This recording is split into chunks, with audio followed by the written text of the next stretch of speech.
მოგესალმებით მეგობრებო.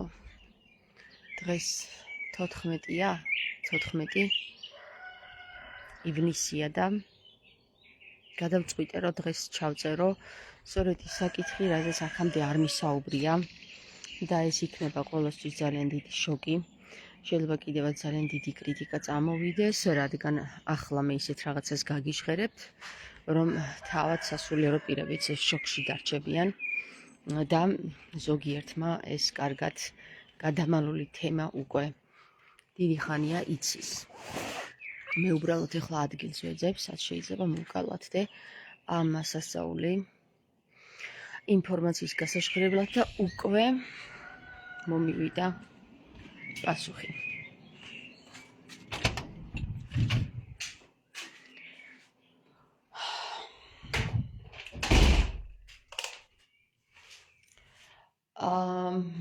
მინდა გითხრათ, რომ ეხლა ისეთ თემას შევეხები, რომ კარგი იქნება თუ ბავშვებს მოაშორებთ ეკრანებიდან.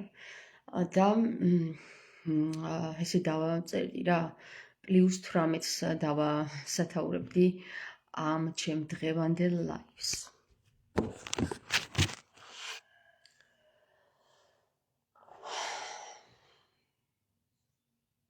ორი კაცი მიყურებთ და ორი კაცის თვის დავიწყებ უკვე საუბარს.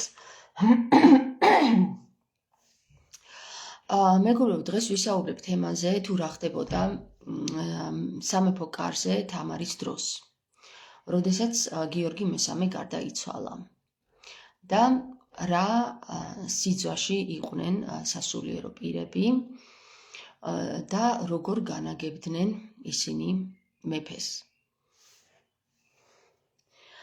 მართალი გითხრათ, ცოტა არ იყოს ამ თემაზე საუბარი, ძალიან პირადულია, მაგრამ თქვენთვის ეს იქნება დიდი შოკი და ამიტომაც ჩემი პირადული აქ ცოტა გვერდზე გადაიწევს და თქვენთვის ის სიმართლე, რომელიც უნდა გამოვიდეს და ყველაფერს ფარდა აეხადოს რეალურად. მზად ვარ ამისთვის ასე თუ ისე, როგორც შეძლებთ დაგვარად ვისაუბრო ამაზე დღეს. როდესაც გიორგი მესამე გარდაიცვალა, ეს არის 1184 წლის დასაწყისი და თამარ მეფე უკვე როდესაც ასულია მოსაყდრეთ, ავტომატურად უნდა გადავიდეს მასზე გვირგვინი და გახდეს მეფე. თუმცა თამარი ამაზე უარს იტყვის, განაცხადებს უარს, ჩაიწმევს ძაძებს უფრო სწორედ და გლოვობს მამამისს. სასულიერო პირთა საზოგადოება, რომელიც აი მშიერი მგლებივით უყურებენ ამ საცოდავ ბატკანს, ამ საკითხს არც თუ ისე კარგად მიიღებს და ძუნგელს რუსუდან ბაგრატიონს დაავალებენ, რომ თამართან კვლავ ერთხელ მოუგვაროს საქმეები და მეფობაზე უარის თქმა გადააფიქრებინოს. რუსუდანიც მართალი გითხრათ არ ასრულებდა სასულიერო პირების საქმეებს, არამედ პირიქით იყო სასულიერო პირები ასრულებდნენ რუსუდან მეძავის საკითხებს და ბრძანებლობებს და ასე არის ისტორიაში ჩაწერილი, რომ რუსუდანი მიდის თამართან და ამ საკითხს მოაგვარებს. თამარი ამ დროს არის 24 წლის. არ არის ის 16 წლის და არც 21 წლის, როგორც ამბობენ ხოლმე. 21 წლის იყო ის, როცა მოსაყდრეთ აიყვანა მამამისმა. და შემდეგ მასთან ერთად 4 წელი მოსაყდრეთ იხეტიალა. და ნახა რა სიბინძურეც და სიძვაც მეფის კარზე, სამეფო კარზე, ისევე როგორც სასულიერო კარზე, როგორც დღეს ტრიალებდა და ამიტომაც მან გადაწყვიტა ეს საკითხი, რომ მას არ სურდა ამის გაგრძელება, რადგან ის იყო სრულიად უსუსური ამ ხელა უსამართლობის წინაშე და საბოლოოდ მაინც რუსუდან მეძავმა ჯადოქარმა მაინც დაიმორჩილა თამარი და ის შეწირეს. თქვენ შეიძლება იფიქროთ, რომ რა შეწირეს, ის გახდა მეფე. მეგობრებო, მეფობა თქვენ იცით, რომ დიდი ჯვარია და თამარისთვის განსაკუთრებულად დიდი ჯვარი იყო, რადგან არავის ეგონოს, რომ აი ეხლა დღეს როგორც ქალები არიან მიღებული, რომ ქალი რო გამოჩნდება და ქალს პატივისცემენ და მის სიტყვას და ემანციპირებული საზოგადოება გვაქვს ასე თუ ისე. მე-12 საუკუნეში ეს იყო სრულიად სხვაგვარად. თუ არ იქნებოდი ჯადოქარი, იქნებოდი ჩაქოლილი, გაუპატიურებული, ყოვლად გამოყენებული ქალი, სულ ერთია იყავი მეფე, თუ იყავი დედოფალი. ამას მნიშვნელობა არ ჰქონდა.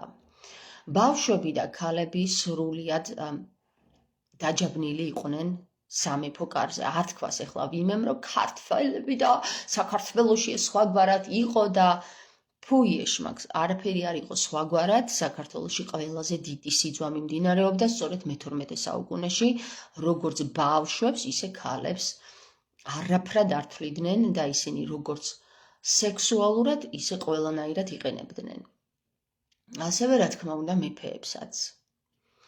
რა თქმა უნდა მეფეს ახლა გამლელი მეზობელი ვერაფერს ვერ აკადრებდა, მაგრამ მეფეს განსაკუთრებული ლუკმა იყო და შავებში ჩაცმული გამოწყობილი სვავები და ქორები, გლები და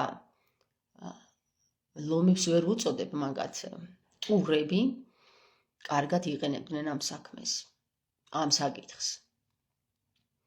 თამარი დიდი ხნის მანძილზე, რა თქმა უნდა, ამას ვერავინ ვერ გაიგებდა, როგორ გეკადრებათ ამას ვინმეს ეტყოდნენ?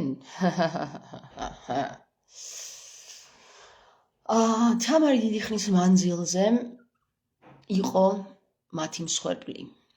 როგორც სექსუალური, ისე ფიზიკური, ისე სულიერი, ისე მორალური გაუპატიურების მსხვერპლი იყო დიდი ხნის მანძილზე. და შემდეგ, როდესაც თამარი ორსულდება, ამ სვავებსა და ყბავებს და ყორნებსგან სასწრაფოდ ჩამოჰყავთ გიორგი რუსი, რომელიც იყო აბსოლუტურად აცდენილი აი ამ ყველაფერს და შემდეგ აქორწინებენ თამარზე. თამარი გააჩენს ამ უკანონო შვილს, რომელიც საერთოდ არ იცის ვისგან არის, იმიტომ რომ რომელ სასულიერო პირს როდის ჰქონდა მასთან რაღაცა გაუპატიურების დრო, თვითონაც არ იცოდა. ამიტომაც მეგობრებო, თამარს აჩენინებენ, რას იზამენ ხა, იმ დროს საკეისროები არ ჰქონდათ. გააჩენინეს თამარს ეს შვილი და გადამალეს თამარის შვილი. თამარი საცოდავი ადამიანი იყო. თქვენ არ გეგონოთ, რომ თამარი ძლიერი მეფე იყო, იმიტომ რომ მის სიტყვას პატივს სცემდნენ. არა მეგობრებო, თამარი სულ სხვანაირად იყო ძლიერი და მე გეტყვით, როგორი ძლიერი იყო თამარი. რა თქმა უნდა, სვავებისა და დრაკონების ყლინჯური გაღუნული ტვინები კი არა და სწორხაზოვანი ტვინები ასე ფიქრობენ, როდესაც აწამებენ, ამოუღებენ სულს ადამიანს, მერე წმინდანად შერაცხავენ ხოლმე, ხო, ეგ მაგათი ხელწერა არის, რომ იცოდეთ. და როდესაც თამარს რამდენიმე შვილი წაართვეს, სწორედ იმიტომ, რომ ეს არ უნდა გასულიყო საზოგადოებაში. ხო, როგორც დღეს ხდება რა. თქვენ გონიათ დღეს სხვანაირად ხდება და სასულიერო პირები რამდენიც გინდა იმდენი აბორტი მიდი, 1 დედაო, 2 დედაო, 3 დედაო, აბორტი, აბაჰე. ეს ხომ ღვთიური სექსია.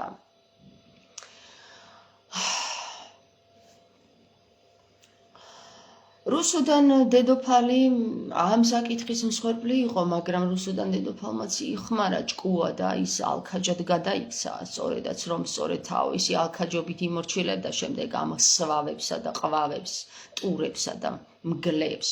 ხო და მეგობრებო, სანამ თამარიც ალქაჯად გადაიქცეოდა რუსუდანისა და მისი დამქაშების მსხვერპლი იყო დიდი ხნის მანძილზე. სანამ ის დავით სოსლანზე არ ქორწინდება. სანამ ის მის ცხოვრებაში არ იწყება აღმავლობა, რასაც არ მოელოდნენ სასულიერო პირები. სასულიერო პირები, მეგობრებო, თქვენ ნუ გგონიათ, რომ მაშინ იყვნენ და დღეს არ არიან. ვინც მაშინ იყვნენ, სასულიერო პირები იგივენი არიან დღესაც. და რა გგონიათ, რატომ მაინც და მაინც სასულიერო პირებს ეტაკა თამარ მეფე? გადახდა უნდა ვალსაო. შენზე ვითა ხარ მექვევით, ესე აღარ არის დრო, ახლა პირიქით არის. ბატკანი მოექცა თავში და მგელი მოექცა დაბლა, ხო? და ამიტომაც თამარმა ხმა მოიღო. მაგათი დასრული და სისხლიანი ხელების გამოაშკარავება უნდა მოხდეს. წარწყმენდილის სულისანი. ვიღაცამ მითხრა რაღაცა სულ ნახევარი თუ 1 საათის წინ. ილია მეორე წმინდანი გავიდაო. სასწაულები ხდებაო სამებაშიო. სამებაში თუ იქო სიონშიო. ცხოვრებაში ვერ ახდენდა სასწაულებს და მკვდარმა დაიწყო სასწაულების გადახდენა. სასწაულებს ვერ ახდენდა, ის ვერ გაიგო, რომ სტუმარი ყავდა, არ უთხრესო. არ უთხრეს, მეთქი თუ მაშინ არ უთხრეს და ვერ მოახდინა სასწაული, ეხლა მოახდენს მით უმეტეს სასწაულს. რასაც უნდა იმას მოყვებიან და ეს თხლე ხალხიც დგას და იჯერებს იმ სიყლინჯეს, რასაც უყვებიან, მაგრამ არა უშავს. მეც მოგიყვებით სიმართლეს, იქნებ რამე გაიგოთ. მაგრამ სიმართლე აშინებს ხალხს და რატომღაც ყოველთვის ხელს კრავს ხოლმე სიმართლეს. ახლა ამას შეიძლება მოყვეს ძალიან დიდი აურზაური, როგორ გაბედა მან და თამარ მეფეზე თქვა ასეთი რამეებიო. არა, თამარ მეფეზე მე კი არა, სასულიერო პირებზე ყვები ახლა მე ყველაფერს. და როდესაც თამარ მეფე დავით სოსლანთან ერთად და იმ სანუკვარ ზაქარია მხარგრძელთან ერთადაც, რომელიც ასევე მსხვერპლი იყო ყველაფრის, ის დავითიც და ეს ზაქარიაც. ზაქარია ამ რუსუდანის მაგარი დიდი ლუკმა იყო, რო იცოდეთ. და მართალია განიცდიდა ზაქარია ამ ყველაფერს, მაგრამ ჩემი ფეხები არც მას შეეძლო რამე და არც დავითს სანამ თამარმა არ დაიწყო ალქაჯობა. ხო, ალქაჯობა. ალქაჯობა არ ნიშნავს იმას, რომ გაქაჯდა. ალქაჯობა ნიშნავს იმას, რომ სიტყვის ძალა მოიპოვა. როგორ მოიპოვა თამარმა სიტყვის ძალა? ჩავიდა სიტყვის არსში და სწორედ ასე მოიპოვა თამარმა სიტყვის ძალა, როგორც ახლა ხდება. არ გეგონოთ, რომ სულ სხვანაირად ხდება ყველაფერი.